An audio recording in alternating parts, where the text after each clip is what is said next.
10,000 world के इस part में हमें दिखाया जाता है कि सारे डीमन लिन फैंग की डार्क पावर को देख करके एकदम डर जाते हैं कि आखिर लिन फैंग के पास डार्क एनर्जी आखिर कहाँ से आई। वो इविल किंग वहाँ पे हंसने लगता है और तभी हमें इविल किंग के बेस का सीन दिखाया जाता है जहाँ पे लिन फैंग अपनी स्पिरिचुअल बॉडी को अपने अंदर रख लेता है और उन सारे ह्यूमंस को वहाँ पे आज़ाद कर देता है।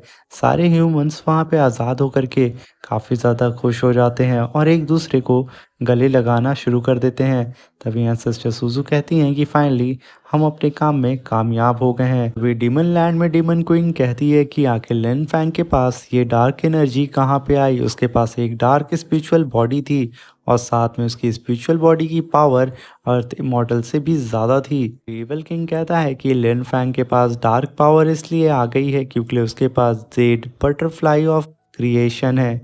ये सुन कर के उसका साथी कहता है कि यानी कि मास्टर उसके पास जेड बटरफ्लाई है जो कि लेजेंडरी इनहाइट ट्रेजर है। साथ में उस जेड बटरफ्लाई के पास हेवन की सारी मिस्ट्री भी है। आखिर इतना खतरनाक ट्रेजर उस लड़की के पास कैसे आया। तभी डीमन लॉर्ड हंसते हुए कहता है कि अच्छा हुआ कि वो लिन फैंग यहाँ पे है डीमन लैंड में। आज मैं उसे जान से मार करके उसके सारे ट्रेजर्स को रिफाइन करके अपना बना लूँगा।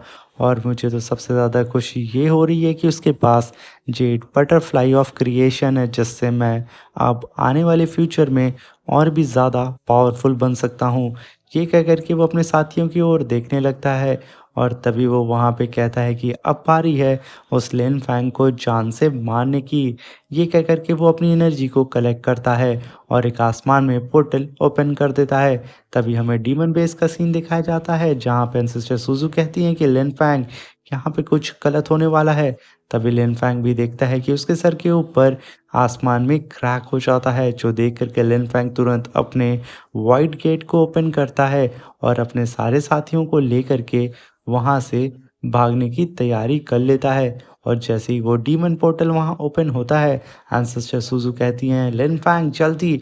और तभी उस पोर्टल में से एक जायंट डीमन हैंड निकलता है और वो जैसे ही क्रश करता है लिन फैंग दोस्तों को वाइट गेट पोर्टल के जरिए लेके गायब हो जाता है। ये सारी चीजें इविल किंग ऑब्जर्व कर लेता है और वो कहता है कि मुझे यकीन नहीं हो रहा है कि आखिर इस लड़की के पास ये मैजिक गेट क्या कर रहा है। ये तो फर्स्ट जनरल का मैजिक वेपन है वाइट गेट। और तभी वो कहता है कि इसका मतलब फर्स्ट जनरल ने ही उसकी मदद की थी कि वो इस डीमन लैंड में आ सके वरना उसकी इतनी औकात नहीं है कि वो यहाँ पे आ सके। और तभी इविल किंग अपनी एनर्जी को चार्ज करने लगता है और सारे माउंटेन और सारे रिवर से अपनी इविल एनर्जी को कंज्यूम करने लगता है और कहता है कि अगर उस लड़की के पास वाइट गेट है वो भी फर्स्ट जनरल का तो क्या हुआ मेरे पास डीमन वाइट गेट है। ये कह करके वो तुरंत अपने डीमन वाइट गेट को समन करता है। ये देख करके डीमन लेडी कहती है कि फाइनली आज हम लोग जीत जाएंगे मगर उसे अभी भी डर होता है उस थंडर ड्रैगन का।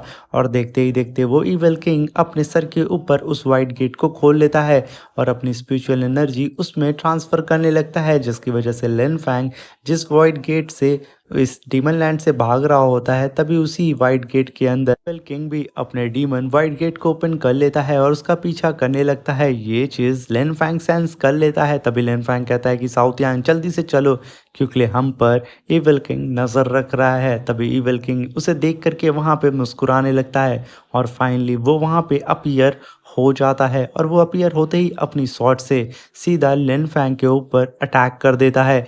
लिन फैंग उस अटैक को अपनी तरफ आता हुआ देख करके तुरंत वहाँ पे रुक जाता है और अपने दोस्तों को आगे जाने के लिए बोलता है और तुरंत वो उस टाइगर पॉट को बाहर निकालता है और उस पॉट से उसके अटैक को डॉज कर देता है जिसकी वजह से इविल किंग का स्पीयर अटैक वहाँ पे धरा का धरा ही रह जाता है और वो डिवाइन पॉट उसे डिस्ट्रॉय कर देता है। और देखते ही देखते लिन फैंग इविल किंग की सोल बॉडी को भी अपने डिवाइन पॉट में रिफाइन करना शुरू कर देता है और वो ऐसा करने में कामयाब भी हो जाता है। ये सारी चीज़ें देख करके सारे डीमन और भी ज़्यादा डर जाते हैं यहाँ तक कि ईगल डीमन यहाँ पे अपनी हार को स्वीकार कर लेता है। और वहीं इविल किंग से चिल्ला रहा होता है और लिन फैंग से कहता है कि लिन फैंग तुमने ये अच्छा नहीं किया मेरी सोल को यहाँ पे तुमने डैमेज करके रख दिया है। और तभी वो गुस्से में आ जाता है और डीमन लैंड की सारी पावर को कंज्यूम करना शुरू कर देता है और फिर से वो उस बड़े से जायंट डीमन वाइट गेट को ओपन करके अपनी स्पिरिचुअल एनर्जी फिर से ट्रांसफ़र कर देता है। और तभी लिन फैंग को थंडर ड्रैगन ये बता देते हैं कि उसका वॉइड गेट यहाँ पे कोलैप्स होने वाला है, क्योंकि पूरे के पूरे वॉइड गेट में ब्लैक ऑरा फैलने लगता है। ये जान करके लिन फैंग तुरंत अपने साथियों को ले करके जल्दी से वहाँ से भाग जाता है और भाग करके सीधा उस वॉइड गेट से बाहर आ जाता है और अपने साथियों को अपने डिवाइन लोटस के ऊपर रख देता है और उनके ऊपर स्पिरिचुअल शील्ड बना देता है और वो भी वहाँ पे आकर के खड़ा हो जाता है। इस चीज़ को देख करके एंसेस्टर सुजू चारों ओर देखने लगती हैं और कहती हैं कि अभी भी हम लोग डार्क लैंड में हैं, क्योंकि यहाँ पे कोई भी सूरज नहीं है। तभी इवल किंग हंसते हुए बाहर आता है और कहता है कि आज तुम लोगों को मरने से कोई नहीं बचा सकता है। वो फिर से पूरे डार्क लैंड की एनर्जी को कंज्यूम करना शुरू कर देता है। देख करके नीचे खड़े हुए सारे ह्यूमंस डरना शुरू हो जाते हैं, क्योंकि यहाँ पे इवल किंग अपने वर्ल्ड में बहुत ज़्यादा पावरफुल जो होता है। और तभी वो इवल किंग सीधा लिन फैंग के उस डिवाइन लोटस के ऊपर एक इवल ग्रेट फॉर्मेशन को बनाना शुरू कर देता है। ये देख करके एंसेस्टर सुजू भी बहुत ज़्यादा डर जाती हैं। इवल किंग कहता है कि आज तुम लोगों को मुझसे कोई भी बचा नहीं सकता है। ये कहते ही वो अपनी एक जाइंट सी धर्मा बॉडी को समन कर लेता है और लिन फैंग के उस लोटस फॉर्मेशन के ऊपर थंडर इवल अटैक करना शुरू कर देता है, मगर लिन फैंग वहाँ पे खड़ा रहता है। इस चीज़ को देख करके एंसेस्टर सुजू कहती हैं कि लिन फैंग ये अटैक काफ़ी ज़्यादा खतरनाक है और ये इवल किंग अपने लैंड में सबसे ज़्यादा पावरफुल है, प्लीज़ इससे बच करके। साउथ यांग कहता है कि लगता है कि मुझे आज मैं यहाँ पे मारा जाऊँगा। यहाँ एंसेस्टर सुजू भी काफ़ी ज़्यादा घबरा रही होती हैं, मगर सबसे ज़्यादा तो साउथ यांग ही घबरा रहा होता है। वो तुरंत जियाओ बिंग के पास जाता है और कहता है कि भाई ये देख, आज तो हमारी खैर नहीं। और तभी हम देखते हैं कि लिन फैंग काफ़ी कोल्ड लुक इवल किंग को दे रहा होता है कि जैसे आजा बेटा तुझे देख लूंगा। जैसे इवल किंग अपने डीमन स्वॉर्ड को समन करके लिन फैंग के ऊपर अटैक करने जा ही रहा होता है, तभी लिन फैंग की सोल सी से थंडर ड्रैगन बाहर आ जाते हैं और उस इवल स्वॉर्ड को अपनी पावर से रोक लेते हैं। और तभी वो कहते हैं कि तुम मेरे रहते हुए मेरे दोस्त को कुछ भी नहीं कर सकते हो। ये कहते हुए वो लगातार उस डिमोनिक स्वॉर्ड के ऊपर अटैक करना शुरू कर देते हैं। तभी डीमन लॉर्ड कहता है कि तुम इस समय भूल रहे हो कि तुम इस समय डीमन लैंड में हो और यहाँ पे मेरी पावर सबसे ज़्यादा है। यहाँ तक कि मैंने इस वेपन से गॉड्स को भी जान से मार दिया है, तो तुम क्या चीज़ हो। ये सुनकर के साउथ यांग जियाओबिंग से कहता है क्या हमारे ग्रेट ग्रेट ड्रैगन एंसेस्टर भी क्या इस इवल किंग से नहीं जीत पाएंगे। थंडर ड्रैगन एंसेस्टर लगातार इवल किंग की उस डिवाइन स्वॉर्ड पर अटैक करते हुए कहते हैं कि आज मैं तुम्हें बताता हूँ कि मैं इतना ज़्यादा पावरफुल क्यों हूँ। और वो तुरंत लिन फैंग की सोल सी से उस जेड बटरफ्लाई ऑफ क्रिएशन को बाहर निकालते हैं और अपने फोरहेड पे रख करके अपनी पावर को बढ़ाने लगते हैं और कहते हैं कि आज मैं तुम्हें हेवन और अर्थ की ड्रैगन पावर को दिखाऊंगा। ये कहते ही वो अपनी पावर को समन करना शुरू कर देते हैं, जिसकी वजह से डीमन लैंड पूरी तरीके से शेक करना शुरू हो जाता है। शेक करके इवल किंग अपनी पावर को बढ़ाना स्टार्ट कर देता है, मगर थंडर ड्रैगन कहते हैं कि अब बहुत देर हो चुकी है। वो एक ही थंडर अटैक में उस इवल किंग की डिवाइन स्वॉर्ड को डिस्ट्रॉय करके रख देते हैं। ये देख करके वो इवल किंग एकदम डर जाता है और कहता है कि अब बस बहुत हो गया, मैं यहाँ पे अपने अब फाइनल वेपन को समन करने वाला हूँ।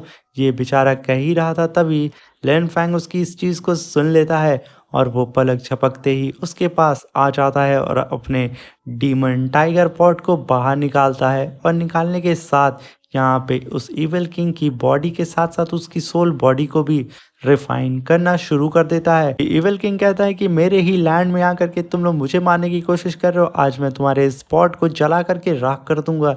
ये इसकी सबसे बड़ी भूल होती है। डीमन टाइगर बाहर आता है और कहता है कि तुम्हारी इतनी औकात नहीं है कि तुम मुझे जला करके राख कर सको। ये कहते ही वो दहाड़ना शुरू कर देता है और बहुत ही तेजी से इवल किंग की बॉडी को रिफाइन करना शुरू कर देता है। और तभी लिन फैंग भी मौका पाते ही लेजर बीम अटैक सीधा उस इवल किंग की सोल बॉडी पे कर देता है, की वजह से उस इवल किंग की सोल बॉडी वहां डिस्ट्रॉय हो जाती है और उस डीमन टाइगर पॉट में रिफाइन होकर के जाने लगती है। अब बारी होती है इस इवल किंग की, वो भी उस पॉट के अंदर खींचा जा रहा होता है। इसे देख करके ह्यूमंस काफी ज्यादा खुश हो रहे होते हैं, खासतौर से एंसेस्टर सूजू, और वो लिन फैंग को लगातार देखे जा रही होती है जैसे उन्हें लिन फैंग से प्यार हो गया है। और इधर लिन फैंग उस डीमन टाइगर पॉट में उस इवल किंग की बॉडी को पूरी तरीके से एब्जॉर्ब कर लेता है और यहाँ पे इस डीमन किंग की एक बॉडी तो डिस्ट्रॉय हो जाती है और यहीं पे हमारा ये शानदार सा एपिसोड ख़त्म हो जाता है। और इसके नेक्स्ट एपिसोड की झलक भी आप देख लें कि उस इविल किंग की रियल बॉडी आखिर दिखती कैसी है। वो वाकई में इतना ज़्यादा खतरनाक दिखता है क्योंकि इसके नेक्स्ट पार्ट में लिन फैंग इसी इविल किंग से फाइट करने वाला है, जो कि इसकी रियल बॉडी है, जिसे लिन फैंग रिफाइन करेगा अपने उस डीमन टाइगर पॉट से। हम मिलते हैं इसके नेक्स्ट एपिसोड में। Thank you, bye bye, take care.